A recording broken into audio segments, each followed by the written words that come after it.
on. Welcome to Frontline Manor. I am your host, Kevin Stewart, Mr. Do Right, if you did not know. And I am back with Wayne Snyder, the historian for Manor. And my goodness, we're going to get this show done by hook or crook.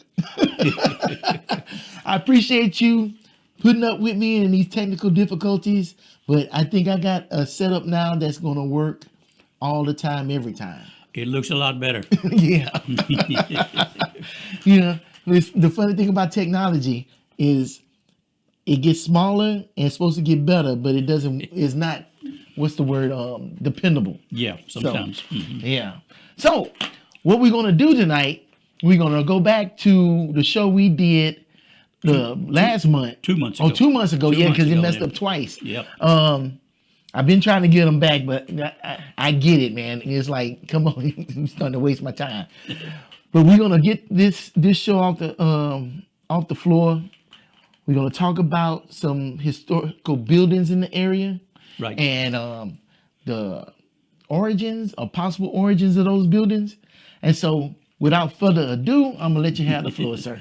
All right, we're going to get back to where we started 2 months ago. 2 months ago. And we're going to look at two of the oldest buildings in Manor that are still in use. Okay. So they got some pretty good history behind both of them. First one is the one at 201 East Parsons Street. And most everybody probably in Manor will know which building we're talking about. It's the one where that daiquiri shop is now. Oh, okay. Down there on the corner of Burnett and, well, it's Parsons or Old Highway 20. That's the one right there. Okay. We're going to go into that one first. And it's been around, I think I was figuring this afternoon, about 115 years. And it's still going. So before we actually talk about the building, Okay. we're going to get back to, and you'll remember the name from where we started last time, a man named Friedrich Wilhelm. I do remember Friedrich that. Wilhelm Ludwig Ludecky. Wow, that's a name. You remember him? We talked about him last time, but we didn't get too much into what he was doing. Okay. But he was a guy that was born in Germany in 1857, and when he was 16 years old, he immigrated to the United States. And I think you may remember he when he first immigrated or first landed in the United States, he settled for just a short time in a little bitty town called Welcome, Texas. Okay. So, yes. Yeah, and you looked that one up and found out it really does exist. Right. Yeah, it does. A little bitty small town. Yeah. That's right. He stayed there for just a short while, and then he moved to Austin. Actually, it was on Christmas Day of 1875. Wow. He moved from Welcome to Austin and stayed there just a few months before he moved to Manor in 1876. And somewhere in Manor, I've never been able to really find the location, but when he first came to Manor, he opened up a blacksmith shop. Okay. In fact, I've seen a little classified ad somewhere where he was advertising for a blacksmith, but I don't remember. It doesn't give me anything that tells me where exactly the shop was. So, but he did. First thing he did was open a blacksmith shop. And then after he'd been doing that for a while, he bought some acreage outside of Manor. And over the next 50 years, he became a really successful farmer and businessman, not just on his farm, but in 1880, he bought a piece of property it's known as Lot 4 in Block 30 in Manor, where he opened that hardware store. You have the picture of the hardware store there. Right. His Mr. Ludecky's hardware and implement store. This one right here. That's the one. Okay. One of those people standing there is probably him, but I don't have. I would guess it's the one in the middle, but I don't really have a close-up picture that I can tell. But yeah, this store on the end was his hardware store. And I think we decided last time that the building was right between where the GNC Cleaners and the metal coffee company building is in Manor. It's on the corner of Burnett and Parsons, or either you can call it Old Highway 20, or you can call it a couple of different, depending on where you're looking at on the map. So this is the four-way intersection. Yep. So go back this way. Yeah. It's back. Burnett. Yeah, there's Burnett right there. So go right here. Yep. See where it says Buddy's Smoke Shop? That's Okay. what we're looking at. That's But it's smoke shop. that's the building right there on right on this corner. Yes, let me drag the little guy over there. I dropped him in the woods. Oops. But we're close enough because this should be the building right here, right? No, keep going. Yeah, yeah. It's a little bit further. There you go. You're just at the back end of it. Down the street. Down the street. We're Yeah, gonna turn the it right- corner. That's it right there. Okay. That's the building it was first opened. The building we're talking about Okay. was a bank for a number of years. But before we get into that, there was a time when Manor needed a bank and didn't have any banks. And what leads into that is that that there was a article published in a newspaper called the Travis County Democrat, Okay. and that was, let me make sure I'm getting the right year here, in 1896. That article was published, and it said some of the businessmen have asked us to agitate the question of the necessity of a bank in Manor. There seems to be an open field here for a banking house, with more than 40 different business enterprises in the town. Besides the large area of rich country living adjacent to the town, there should be no hesitancy in the matter. We have an open-hearted people here who are always ready and willing to lend their support to any enterprise that will further promulgate the best interests of the town. The capital stock need not be any more than $50,000, and it does seem to us that someone can be found who has that much surplus who would be willing to engage in such a business. Right. So they were looking around trying to find people who might be able to put their money together and open up a bank. But at that time, there was no bank in Manor, and we were talking about that article in the newspaper in 1926. It was almost a full-page article in the Austin American newspaper, and it was talking about the Ludecky family. Okay. All the different members of the family, who they were, what they did. But one of Mr. Ludecky's sons, who was named Henry Herman Ludecky, he mentioned in the article that he remembered times when other people, other farmers, ranchers, merchants around that didn't have a safe place to keep their money, they would bring it to Mr. Ludecky to his hardware store. And I'm guessing he must have a pretty good safe or something. It doesn't really say, but they said they would bring it to Mr. Ludecky for safekeeping. And his son said he very well remembers people bringing in kegs of coins, kegs of silver dollars, Wow. for his father to keep for them in his store.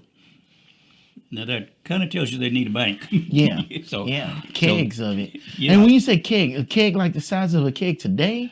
I don't. It doesn't really say. Okay. I don't. Yeah, I would imagine they're fairly smaller kegs, but I don't know exactly what size they were talking about. Okay. It doesn't say. But anyway, and you have to remember that in that day and time, a lot of business transactions were still done with coins, with gold and silver coins.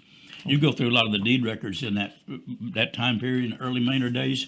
In fact, even some of James Manor's deed records specify that he is to be paid in gold coins. For when wow. when he sells some property, it specifically says payment in gold coins.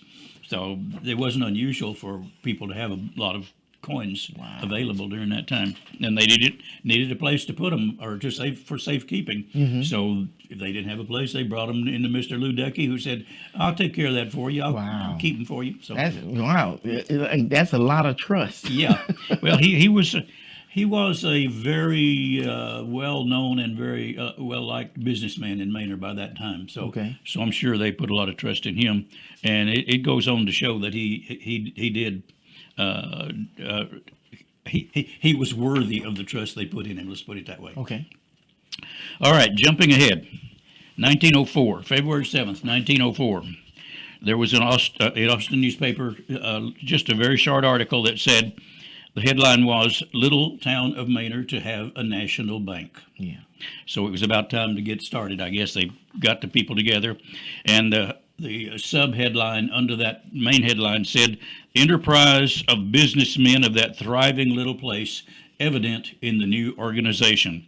And the article went on to say that the comptroller has authorized and it listed 5 different men. It says J.W. Hoops, J.L. Rich, J.B. Gibbs, Thomas Palfrey, and T.D. Eigelhart to organize Farmers National Bank of Manor, Texas, with a capital of $25,000. Okay. So they got 5 of them together, and they pooled their money and came up with the capital that they needed to start the bank. I wonder how much that is in today's money. A lot more than 25,000. Yeah, for real. That's okay. Keep going. I'm gonna find that out. Okay, go ahead. And the bank that opened in 1904, we know exactly where it was because you've got a picture of it.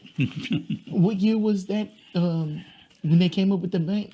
Well, what did I amount say? Of money? 1904, yeah. 1904. Yeah, it was 1904. Okay, go ahead. So anyway, we know where the bank was located because we have a newspaper article that talks about another of one of Manor's businessmen whose name was W.B. Rector, and he was kind of the same level as Mr. Ludecky. He was a well-known Manor businessman, farmer in the area, and there was a newspaper article in 1904 in the only place I found it was in the Houston Post. I'm sure it was a reprint from an Austin newspaper, but I found it from the Houston Post, and it said that W.B. Rector will soon open up with a stock of general merchandise in the Wheeler Brick next to the National Bank. Right. So all we got to figure out is where W.B. Rector was opening his store. Then we'll know where the bank was. And fortunately, we have the picture. Okay. And the bank is. Let's see. Which one is the bank? The wooden building right here? No, not. I don't know. No.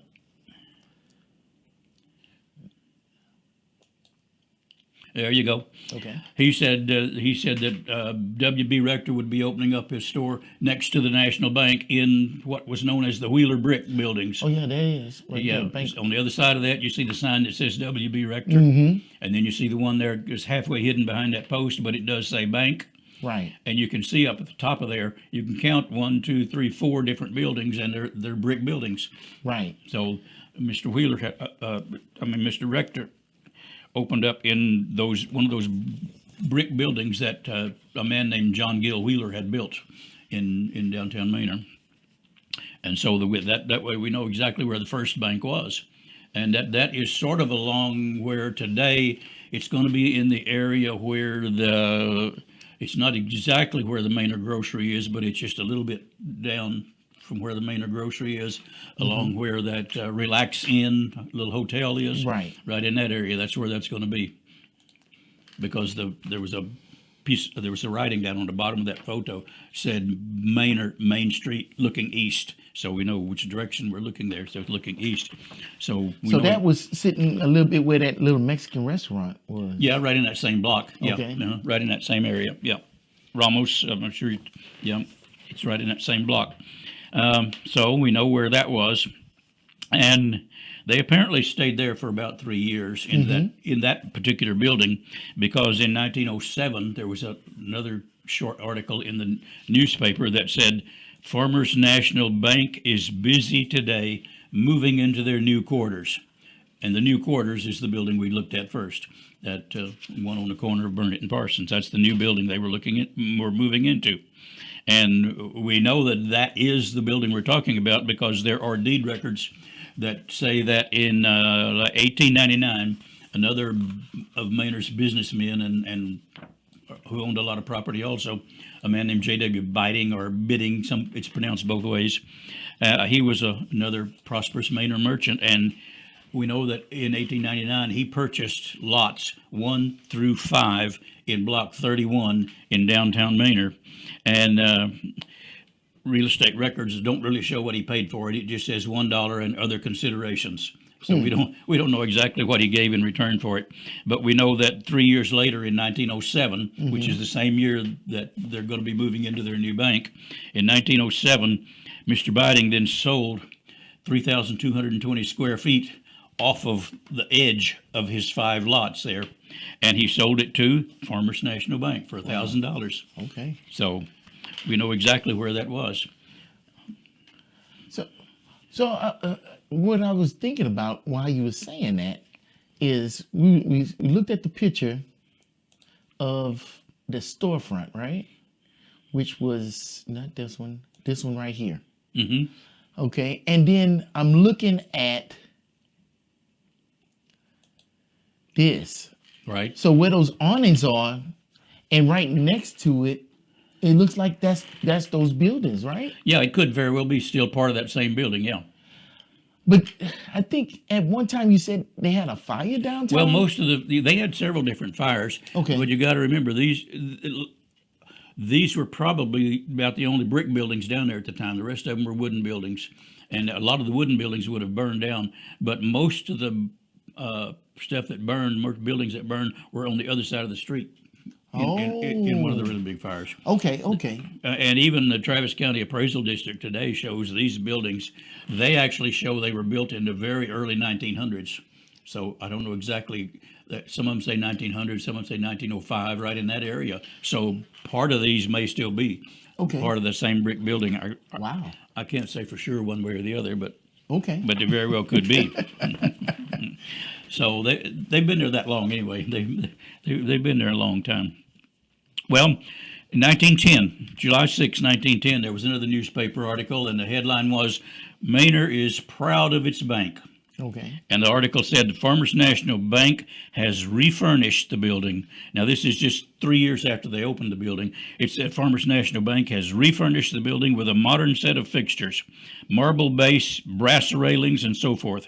While it may not be as large, it is as fine and beautiful as any bank in the state. Vice President L.L. Hudson deserves much credit for his excellent taste, which is thoroughly appreciated by all Manor people. Now, this is where you got that picture of the inside the bank lobby. Oh, okay. And I can't say for absolutely sure, but it's very possible that that bank lobby was inside that Farmers National Bank. So can't say for sure. Can you tell what's sitting down on the floor? Yeah, spittoon. Yeah. Beneath the windows where people would walk up to do their business. And I noticed some bars on the windows too. Yeah. So, wow. But there's only two possibilities. It's either this building or the one we'll talk about in a little while. Okay. I kind of think it may have been this building, but that's a bank lobby in Manor during that time period anyway. Well, I'm gonna say this.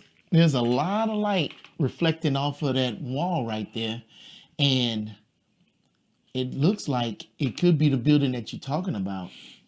Yeah. I mean, I'm speculating, but if it was the other building, I don't think you would have that much light coming through, and I don't think they had a whole lot of big photograph lights back then to take pictures. Yeah. Well, I kind of think it was this building we're talking about now. I tried my best to zoom in on some of those signs that they've got hanging all over the place, but I couldn't read any of them. Yeah, that's definitely not an HD. No, I tried to zoom in on them and sharpen them up a little bit, but it didn't work. I couldn't read them even if I tried. So anyway, I think that was probably it. But there was one more line in that last little story I read. Okay. And it said, "Cashier William G. Ludecky, who has been enjoying his honeymoon the past month, has returned." Now, William G. Ludecky is going to be the son of William Ludecky that had the hardware store. Okay. And the one that said that people would come in with the kegs. Right. William G. Ludecky is going to be his son. And so we'll get a little more information about him later, because he let's say he rises to prominence in the banking business. Okay. We'll put it that way for now, and we'll get back to him. There was another article about Farmers National Bank. It said one of the successful and steadily growing financial institutions in this part of the state is Farmers National Bank, with a capital stock of 25,000. The history of this institution has been one of steady progress along the lines of wise, conservative, mature judgment, and in points of resources, reliability, and facilities afforded patrons. The bank cannot be excelled by any other bank in the entire country to be found in a city the size of Manor. Wow. So they thought very highly of it. They said the officers and the directors are men whose standing in the community is evidence of the soundness of this splendid bank, as well as the progressive methods applied to all transactions. So from what they're saying, sounds like everybody was happy with it, and it was one of the best banks around, especially for a small town. Right. Yeah, so it was doing very well at that time. Huh. In fact, in 1926, there was a grand jury that was called together in, I think it was in Austin, but it didn't say specifically, but it was called together in Austin to investigate fraud in the banking industry Right. in the area. And there was a judge, and there was a newspaper article about this too, where there was a judge named James Hamilton, and the newspaper published an article saying the judge says this investigation about banking fraud does not apply to the Manor Farmers National Bank. Wow. He wanted to make sure that everybody understood that the Farmers National Bank wasn't involved in that. Wow. So I don't know exactly what all was going That's on. a pretty but decent reputation they got. yeah, so Okay. they were doing very well. It's funny that Maynard's not known for banking then. Not for a long time. It took a long time to get back into it.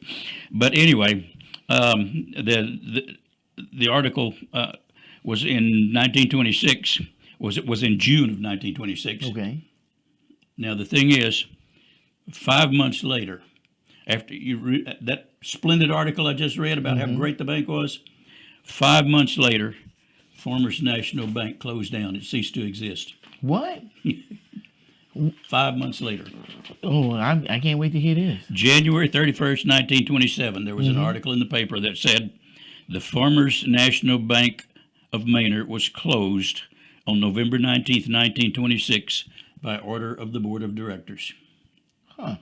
And there was another article a year or so later that gave more information that said the immediate cause of the bank's failure was bad crop conditions in 1925 and 1926. Okay. The institution being largely dependent on the support of agriculturalists. That's why it's Farmers National Bank. Right.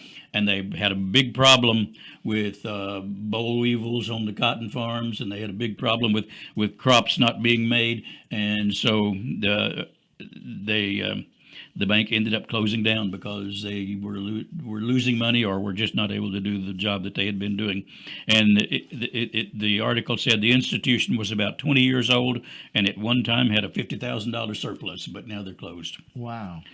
The article also said that at the time that they closed, they owed somewhere between $90,000 and $100,000 in debt. Whoa. So they went from good to bad real quick. Yeah, in 5 months. Yeah. To say that there was no corruption or anything going on in that bank, and then 5 months later, belly up, owing money. Yeah, that's what it sounds like. Oh. Yep. So because the farmers were not making money on their crops, and the bank could not stay open. So. It seemed like it was more than just the farmers. Yeah, it does. I don't know, but And what year was this again? this was 1926, or when they actually closed was November of 1926. When was it with that school? You remember you had the show about the school, and they had a whole bunch of people that invested in the school, but then basically shut the school down? Yeah. When was that again? Oh, I don't remember exactly the year. It would have been later on, I think. Later, Yeah, okay. I think it was Because later I was on. like, Yeah. whoa, I wonder if Yeah. the same people was involved in No, that. I don't think Okay. I don't think there's any connection between those two Okay. things. Yeah. Fair enough. It just circumstances went bad, I guess, all of a sudden. So they Yeah. closed it down. But going back to, remember I said we'd get back to W.G. Ludecky? Yes. All right. Well, we'll go back to his role in all this. Uh-oh. And this was, so we're going back to while the bank was open. We've closed it, but we're going to go back to where it was open. And he was Friedrich Wilhelm Ludwig Ludecky's son. Right. But he was known at different periods in his life. He was known when he was very young. He was just called Willie Ludecky. And then at points later on, he would be known as William, just William, or he would be known as W.G. Okay. You'll see different references to him under all those names. But in 1907, Willie Ludecky was 21 years old and he became an employee of the bank Right. He at was a 21 teller. years old. But the newspaper article, there was an announcement in the newspaper, and it simply said, Willie Ludecky will be pleased to wait upon his friends from the assistant cashier's window. Now, the thing is, he didn't even have a bank title. He didn't have an official bank job, because we know that because in the same article, a man named N.K. Freeman is listed as the cashier, or as the assistant cashier. Okay. So Willie Ludecky's going to help his friends from the assistant cashier's window, but he's not the assistant cashier. They've just given him a place to work apparently at this point. So he's not really got a title as far as the bank, but he's working in the bank, but he's not assistant cashier, he's not cashier, he's not vice president or anything else. And he's not a kid. No, he's 21 years old at the Yeah. time. Okay. So- I know you don't know it. You reading articles and everything, but that's just some of this stuff sounds really weird. Well, they may have known what was getting ready to happen, Okay. because 1 month later, N.K. Freeman left Farmers National Bank and went to become cashier at a bank in Page, Texas. Okay. So that left the assistant cashier's spot open. And of course, Willie Ludecky's going to move into the assistant cashier's spot. So 1907, he starts working for the bank, and then a month later, he becomes assistant cashier. Now, there was an annual report of the Comptroller of the Currency in 1911 that says he's now referred to as W.G. Ludecky. He's now cashier at the bank. Oh wow, he moved up again.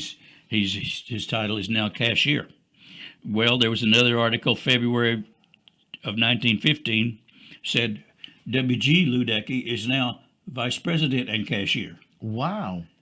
Started from 1907, and by 1915, he's up to vice president Yeah, man, you talking and about moving cashier. up. Okay. 1916, May 1916, W.G. Ludecky, according to an article in the Banker's Record, which is a banking industry book, Banker's Record, published in 1916, says W.G. Ludecky has just been appointed to the position of bank president. From 1907 to 1916, he went from no title to bank president. And this is where if you can pull up that picture, that $50 note, that Okay. bearer bond note. Yes. See down here in the corner, the signature of the president, Oh yeah, that's his. W.G. Ludecky, Okay. president of the bank. Now let's talk about this note. So it says United States of America, but it has the Farmers National Bank of Manor on it. So how did that work? I don't know who actually printed, how they had to get these, where they had to go to get these printed, or exactly how that was done. But you can see a lot of those from different banks all over the state. So if somebody had this note for them in order to get their money, they had to only go to this bank. Yeah, this bank is the only one that would pay off on this. Yeah. So did the nation have its own money at the time?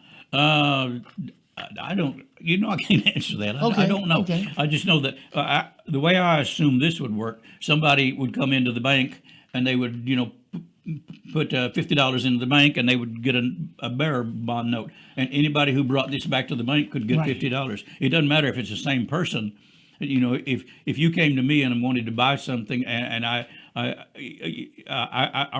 came to you and wanted to buy something, and I'd say $50 worth of something, I'd give you this bearer bond, and you could go to the bank and collect $50. So why would they not just give the person $50? Well, maybe they didn't want to carry $50 around. I don't know. but Okay, so this is almost like an IOU. it's sort of like it.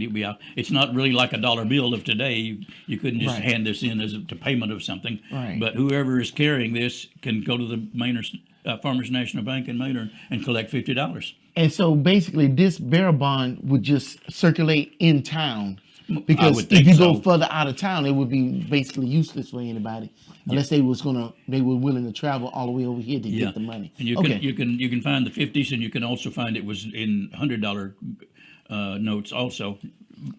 I've got a picture of a $100 one, but it's not a very good quality picture. Okay. So I sent you the good one. Oh, so whose picture is that on that bearer bond?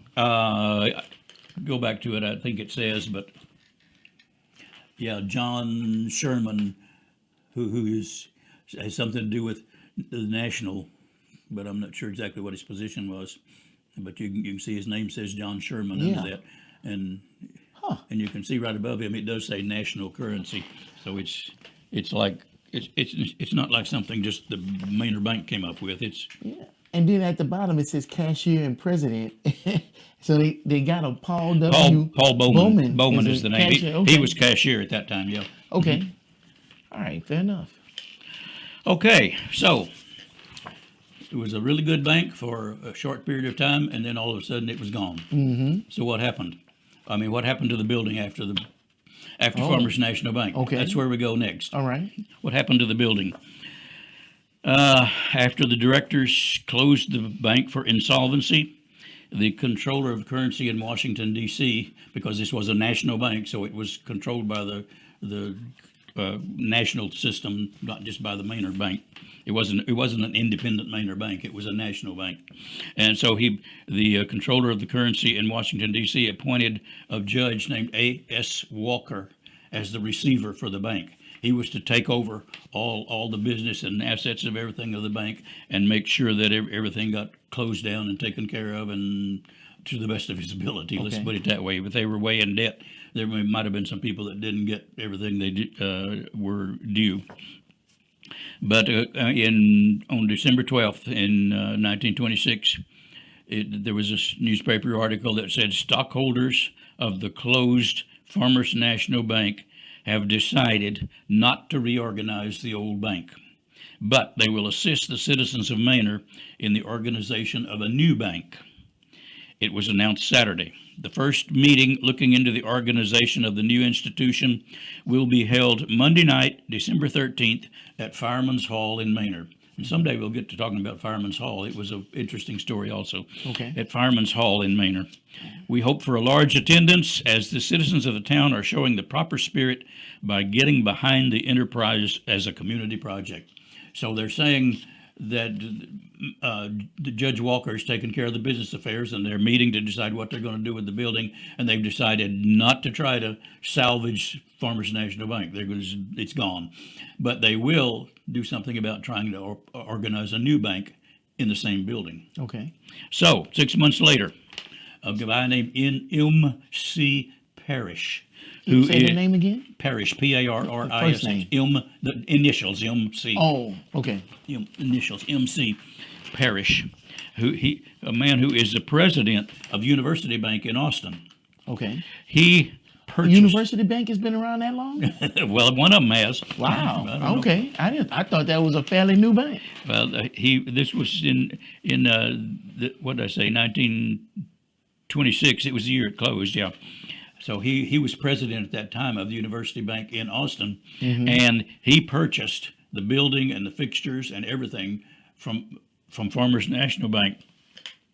Paid them $4,750 cash for all of it, the building and everything inside.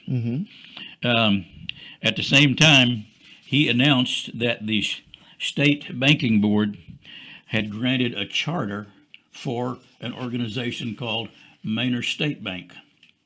So this was not a national bank. This was going to be a state bank, Okay. Manor State Bank, which would soon be opening in the old Farmers National Bank building. And there was a little article, or just kind of a one-line article in the newspaper that said, "Charter granted, Manor State Bank, capital stock $25,000." So they're opening up with the same amount of stock that the Farmers National Bank did a few years earlier. And another article in July 1927 said, "The new institution will open at once in the premises formerly occupied by Farmers National Bank.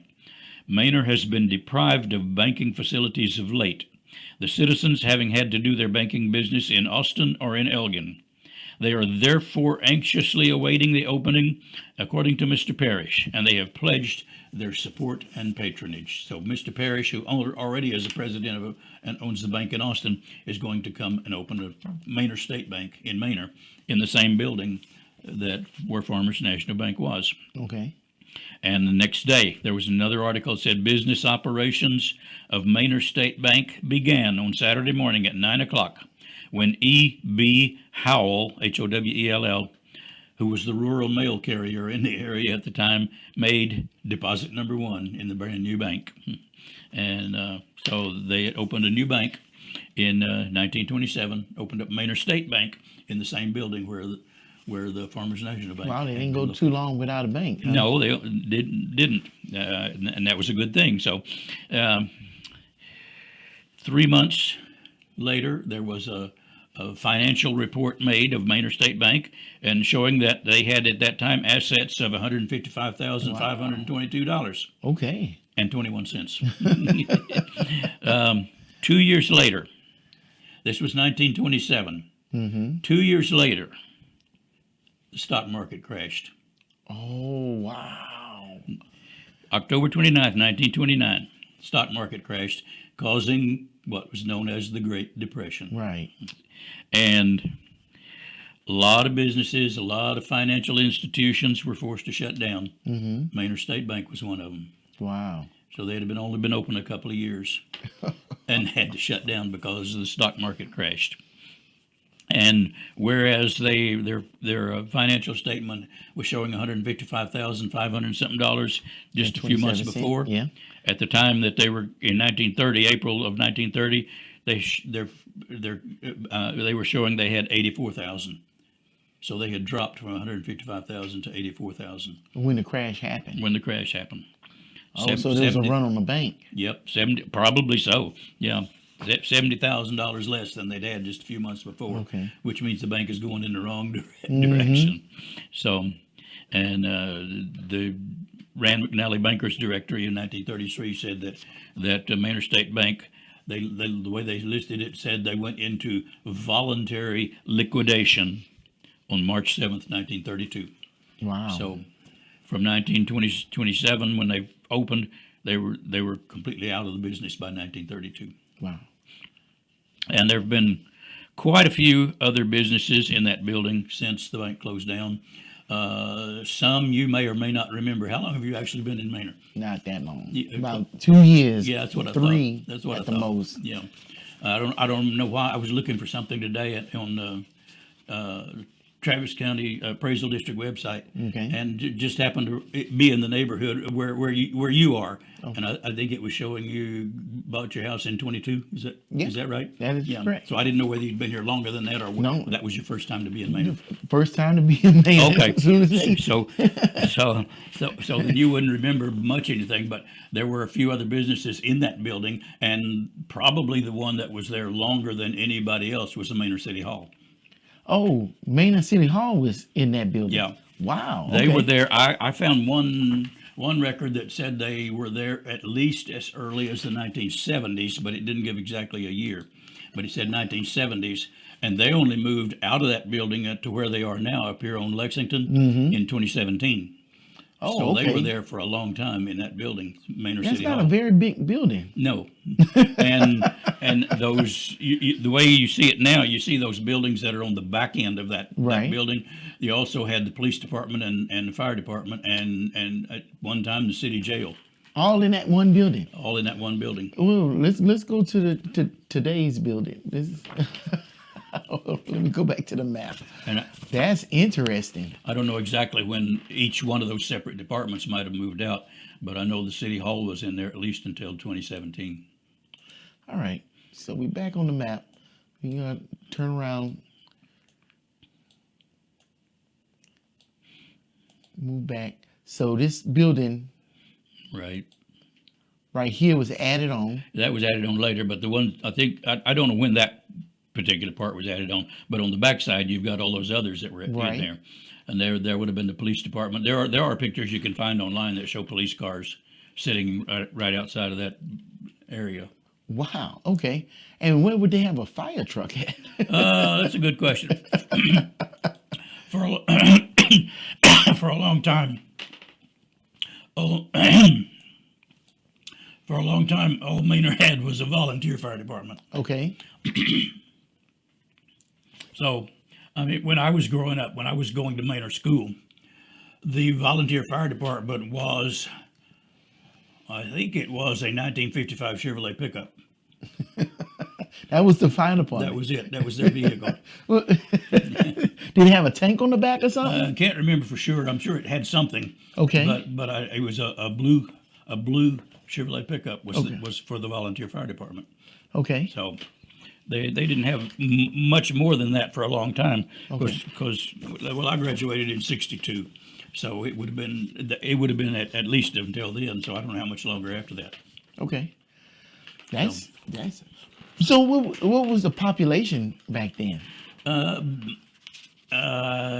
In the '60s, I can't tell you. It hadn't grown a lot when my family moved to Manor in 1952.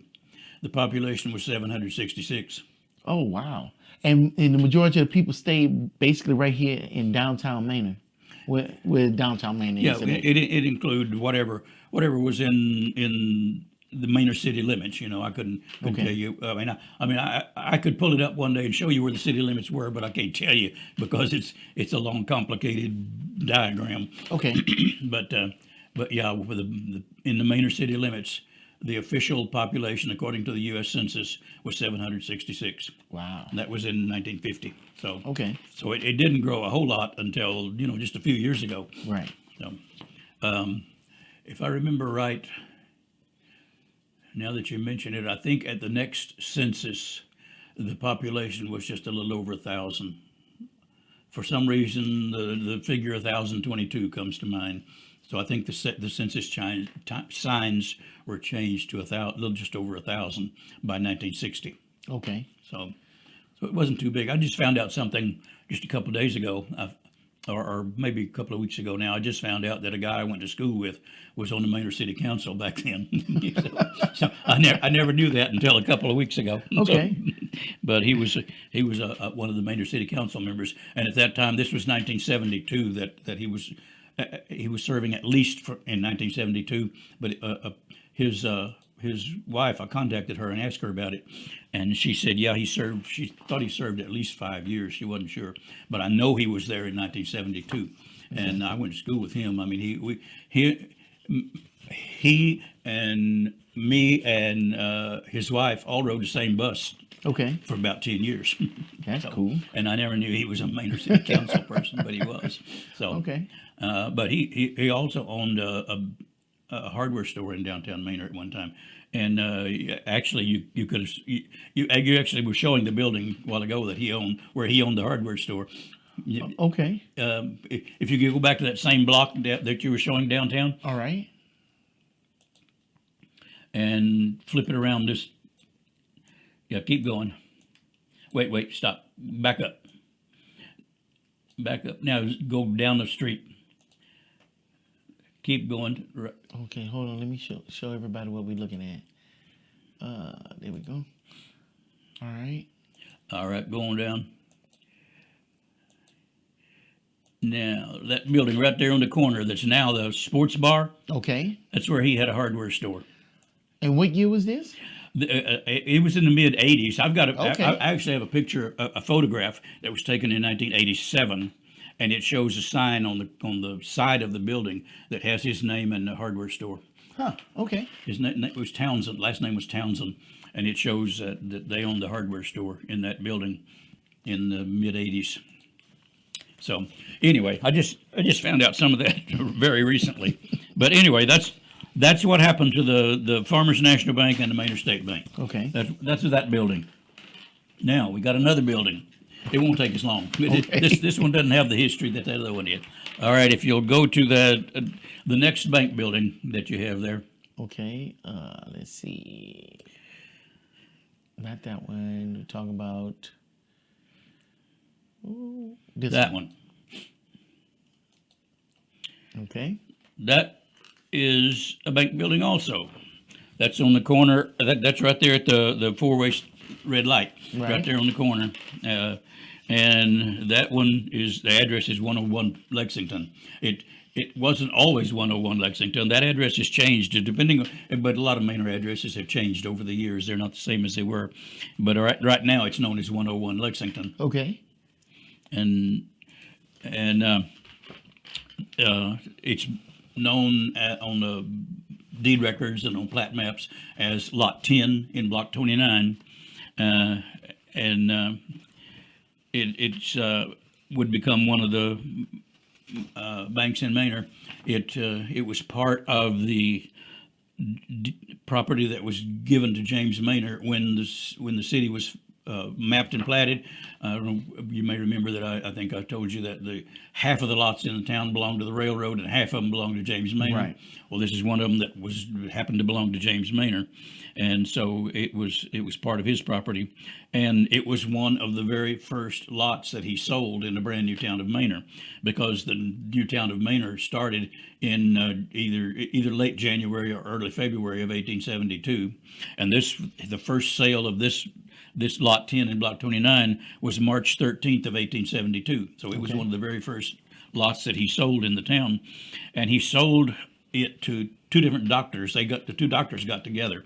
One of them was Dr. J.D. Fields, and the other was Dr. R.S. Gregg, and they got together and paid James Manor $250 for the land that this building sits on. Okay. Now, I'm not going to go into all the different names and dates and deed records, but I'll just tell you that over the next 41 years, that either all or part of that particular lot 10 in block 29, was sold 13 more times. Wow. It went from person to person to person to person over the next 13 years. And in 1913, June 21st, 1913, a man named Dr. Calvin Weaver Baldridge Okay. purchased Lot 10 and paid $2,000 for it by then. Dr. Baldridge owned Baldridge Drug Store, which I think was located right where the GNC Cleaners building is nowadays. Okay. Right on the corner there where the GNC Cleaners is. I think that's where his drugstore was. So, right in either there on the corner or the building next to it. But he had a drugstore there, one of the biggest drugstores in Manor. But he bought that lot, and I think he had plans in mind, because 6 days later, a charter was filed for an organization known as Citizens Guarantee State Bank of Manor. Oh. And Dr. Baldridge was listed as bank president on the charter that was filed. Okay. So he had something in mind when he bought the property.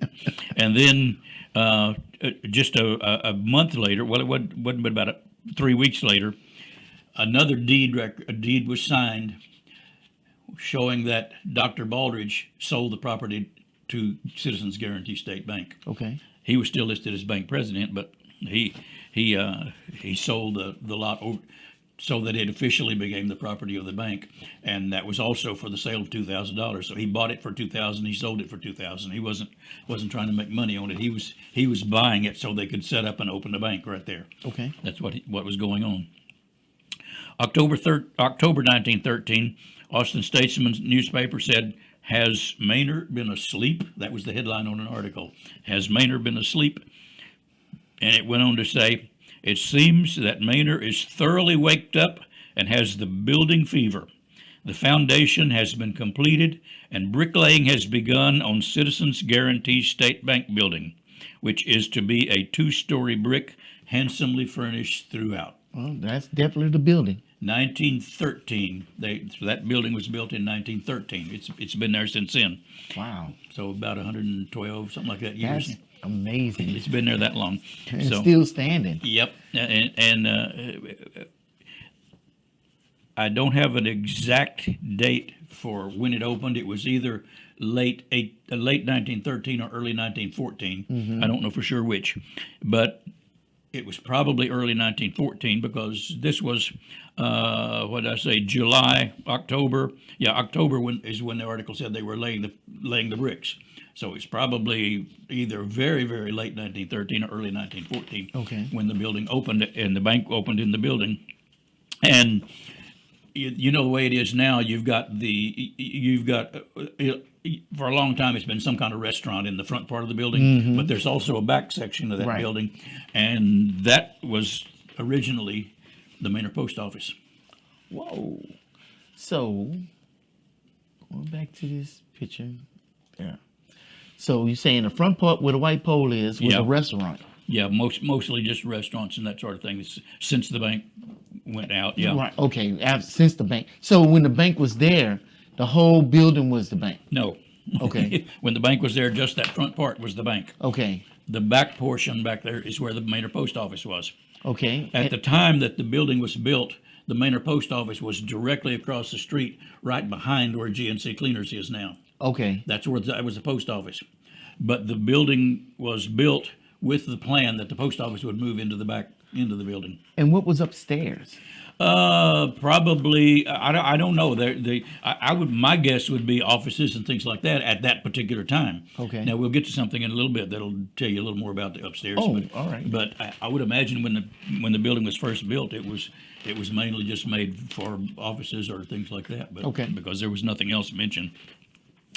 So anyway, there was an article in December 5th, 1914, newspaper article that said Postmaster Loftus, Loftis, Postmaster Loftus states that as soon as the new fixtures and furnishings arrive and are set up, the post office will change its quarters to the Citizens Guaranty State Bank building. Wow, okay. So they just moved across the street from where they were. They had been in a building right across the street for a number of years, and they were waiting for this building to get built, and they were going to immediately move into the back end of the bank building. And they were there for a long time. In fact, I think there's probably people, older Manor residents now that would probably remember when the post office was in that back end of that building. Oh, so the post office was there for a very long time. For a long time, yeah. The bad news is, 9 years later, January 3rd, 1922, Citizens Guaranty State Bank closed its doors for good. Wow. It was shorter than the National Bank. It was. They opened in 1913. They closed in 1922. Wow. And at least they closed before the Great Depression. Yeah. But almost around the same time as the other bank closed. They were pretty similar. Yeah. So they must have got hit with the same. Well, this one closed before the other one because the other one closed in 1926. This one closed in 1922. The Farmers National closed in 1926, Oh, and that's then right. Manor State Bank opened a year later. But maybe that there was a progression with the farmers and the boll weevils and stuff. Yep. Who knows exactly? Yeah. They didn't actually give a reason, but they said that it was insolvent and they had to close. That was just the bank. The post office stayed in that building. Yeah. Yeah, the post office had no problem. They remained in the location for many, many more years. In fact, then after the bank closed, the property was sold. 1922, a man named F.W. Sternenberg Jr. Okay. And I'm very familiar with the name because they owned a lumber company in Austin.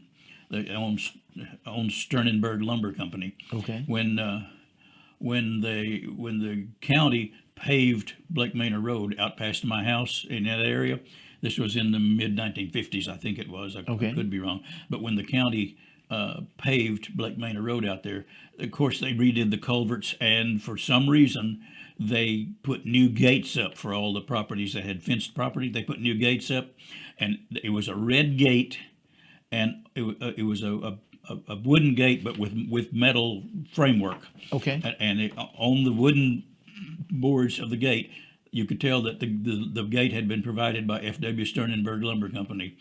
So for some reason, the county had a deal with the F.W. Sternenberg Lumber Company that they were providing gates, and I don't think it was any cost to the people. I think they just did it when they redid the culverts and all going Wow, into the okay. driveways. But I can remember that from way back, that far back. I can remember that name Sternenberg across the boards of that gate that we had across our property. So anyway, this was Junior.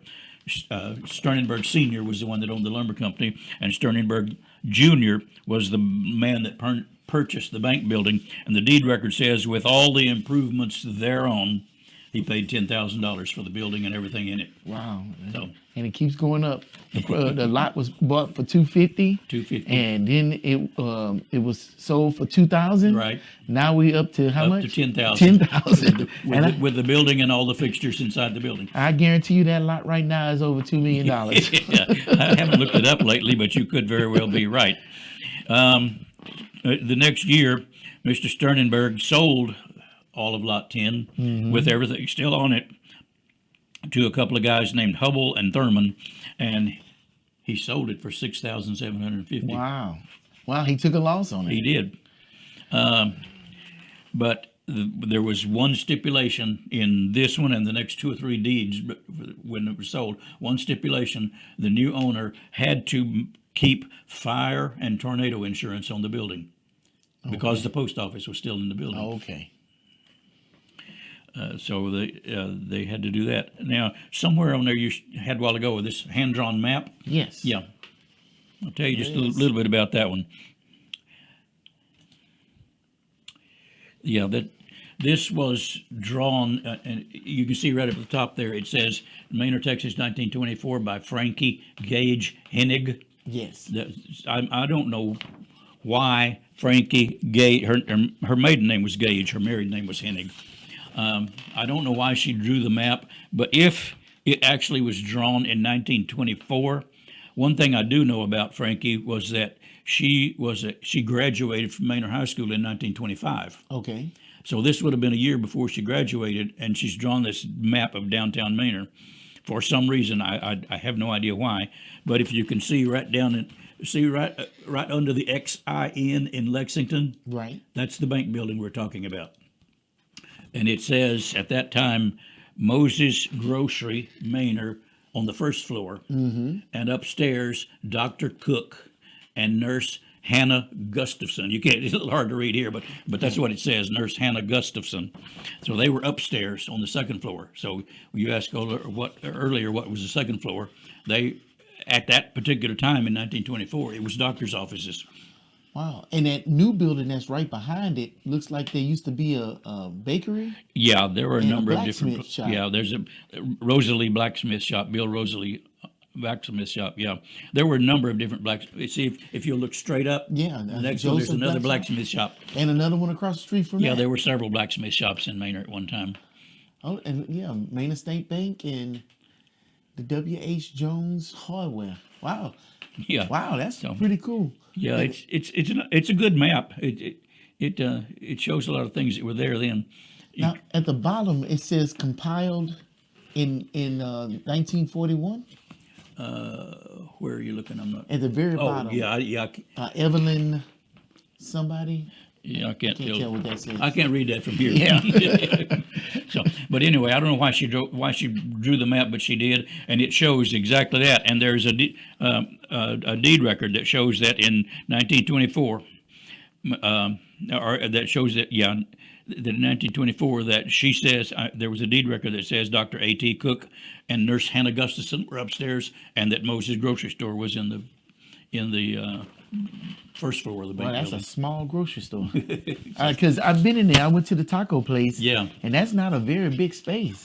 No, it's not. Of course, there's other stuff back behind. The kitchen and all this stuff's got to Right. be back behind there. But yeah, from just walking in that front door, there's not a lot of room. No. I don't know. I haven't been in since that place opened up. But before that, they had just 3 or 4 tables in the back with chairs. Yeah, that's what it used to be. There's not a whole lot now. Yeah, but anyway, they then in November 1924, Dr. Cook sold Lot 10 with everything there to a man named Jim L. Coury, Kouri, and a lot of people. There are probably still people in Manor, as I said before, some of the older residents that are going to remember that, and because they would refer to it as the Coury Building. Okay. Kouri. There were a number of different, I can't even begin to tell you how many, a number of different families in Manor along about that time with the last name of Coury. And some of them, depending on where you find it written, it's going to be written as Coury, or it's going to be written as L. Coury, E-L, 2 words, E-L, Kouri. Or in some places it looks like initials, E period, L period, Coury. Okay. It's written a whole bunch of different ways. But they were a bunch of people who immigrated to this area, and they were of Arab descent, Okay. the name Coury. But they owned a number of different businesses, and Dr. Cook sold his part of the business to Jim L. Coury for $7,825. And this was in 1924. And one of the stipulations, again, was that Mr. Curry was required to maintain the lease agreement that they had with the U.S. government for the post office, and that part of the deed record also said that at this time, the bank vault and the other bank accessories were not included in the sale; those were going to be removed. Okay. So they were there until 1924, and from late 1982 until the year 2000. The building was owned by a woman named Josephine Clawson, Clawson, Okay. and she opened it as a hotel. It was called Tara, T-A-R-A, Tara Manor House. She opened it as a hotel. There was a student at St. Edward's University in 1986 that wrote a history of Manor as her thesis for her English writing degree. And she did the history of the downtown Manor for her thesis. And in her thesis, she said, this two-story brown brick building was another of Manor's banks during the boom years. The present owner, Jody Clawson, has contracted labor to renovate the building. Lace curtains line the windows, and the original hardwood staircase ascends to the second floor. Clawson has preserved the nostalgia by furnishing the 6 rooms and 1 suite. So that's what they had upstairs, 6 rooms and 1 suite, furnishing them with antique wardrobes, beds, and other period furniture. Now this was somewhere in the early 1980s, and it said, a sign outside reads, Historical Hotel, cable TV with HBO. Weekly rate, $95. Dang, $95 a week with HBO. Yeah, right. But it's a historical hotel. Yeah, right. I have a feeling it didn't last too long, though. No?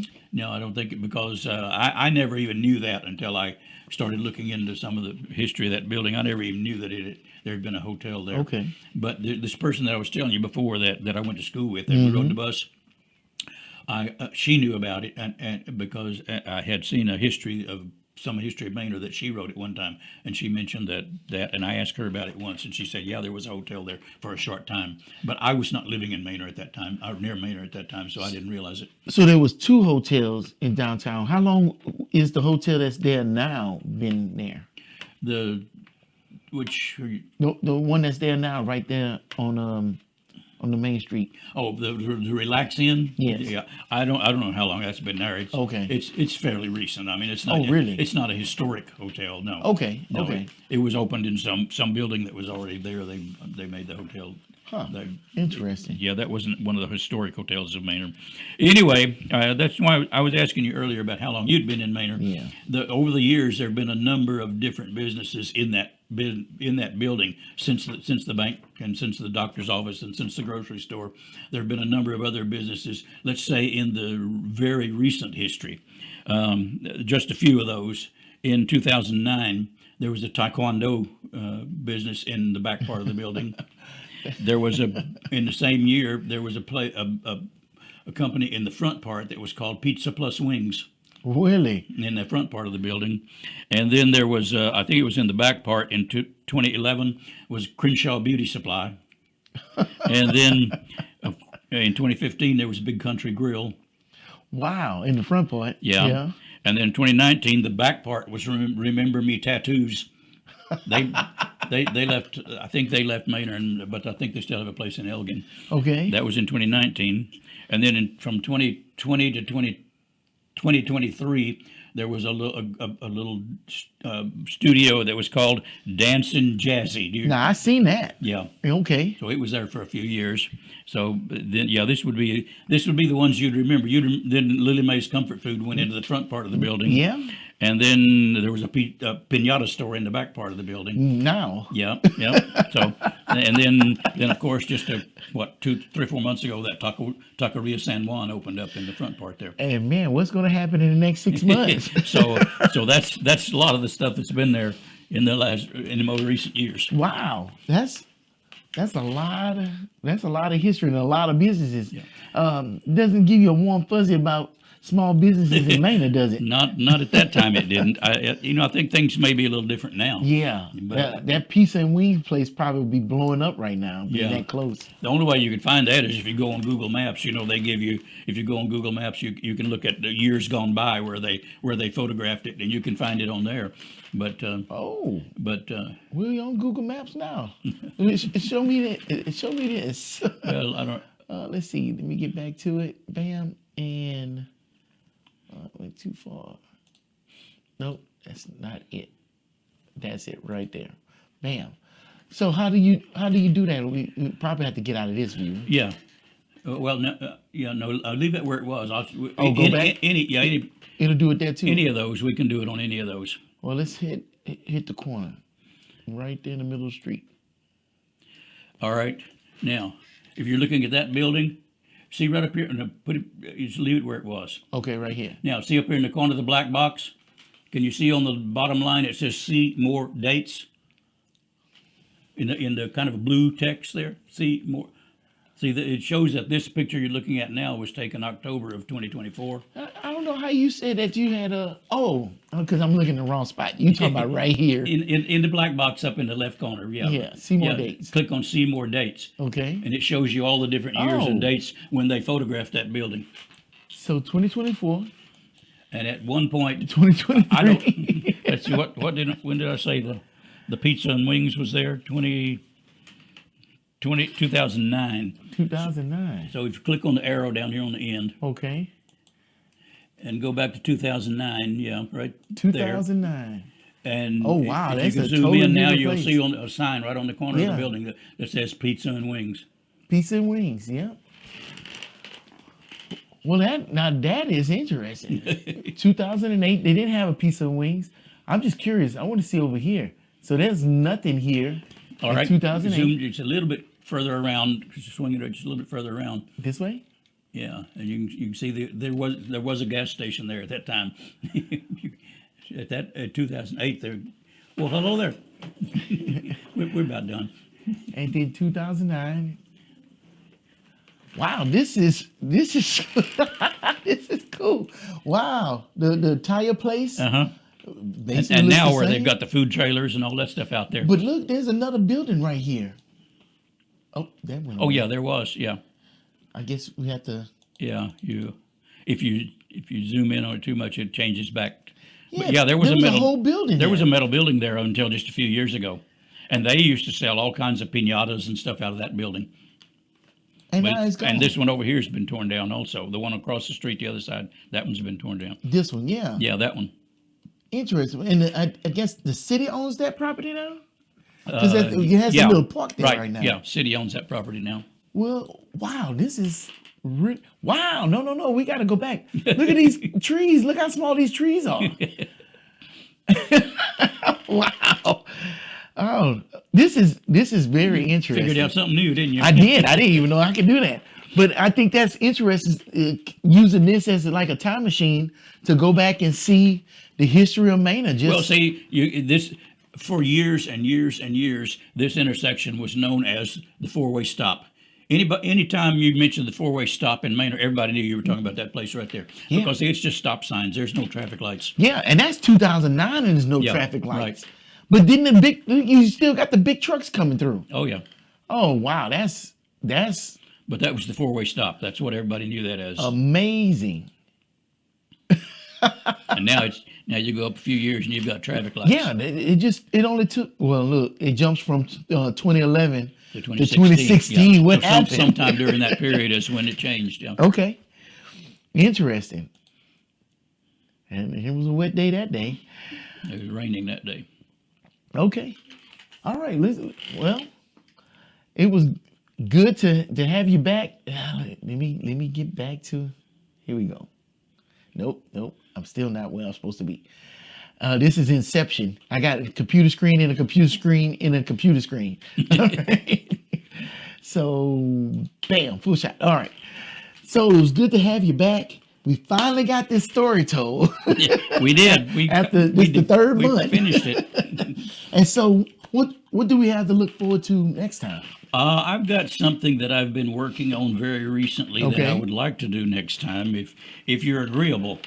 Oh. I It, don't know why it wouldn't be agreeable. it is a story that I did not expect to run across. Okay. I'll just give you the introduction, but we'll get into it next time. Okay. I was contacted 2 months ago by a woman who was buying a house here in Manor, Okay. an older house here in Manor, and she works for Texas Historical Commission. Okay. But she was talking to the guy, the chairman of the Travis County Historical Commission, telling him that she had bought this property in Manor, and she was trying to find some of the deed records, some of the older deed records to the property. Okay. And the chairman of the Travis County Historical Commission told her to talk to me. Because the way he said it to her was, he's a whiz at that sort of thing. He can help you. So she contacted me. This was exactly 2 months ago today. Mm-hmm. She contacted me, and over the last few weeks and last 2 months, we've been going back and forth and back and forth. And I was able to find every owner of that property. She already had deed records from current deed records going. She had records going back to 1996. Okay. But she was looking for older records. I was able to find every deed record from the original owner of that property in 1872 Wow. up until 1950. Okay. And that's all you can find online. If you go past 1950, you're going to have to go to the Travis County Clerk's office to find. So from 1950 to 1996, she's going to have to go to the clerk's office to find those. But I was able to find every deed record from 1872 up to 1950, and there was a bunch of them. But what happened was it turned into a story about three people who were born into slave families on plantations outside of Manor. Okay. And one of them may have built the house that she's moving into. Wow. Okay. Okay. And while that's all new and fresh, I thought we might do that next time. All right. I will look forward to it, and we're gonna learn about some more Manor history. Also, you're gonna learn some more about Manor history. We appreciate you joining us. Tune in for that. Next week we should have the mayor in here, and we're gonna talk about some updates to the city. Oh, have you been to the HB yet? My wife went today for the first time. Really? I have not been. Me and my lady went for the first time on Sunday, and it's nice to be able to go 5 minutes to the grocery store. I agree. My wife said it was lovely. She thoroughly enjoyed it. But I haven't been yet. Okay. Well, I'm surprised you didn't get out there with all the hoopla. No, not me. All right. I hope y'all go to the Manor HEB and all the other new places here in town. Show them some love and appreciation, because man, it is rough without it. And with that, my name is Kevin Stewart, Mr. Do-Right if you did not know. And until next time, let me get my mouse. Peace. That's close up, and this is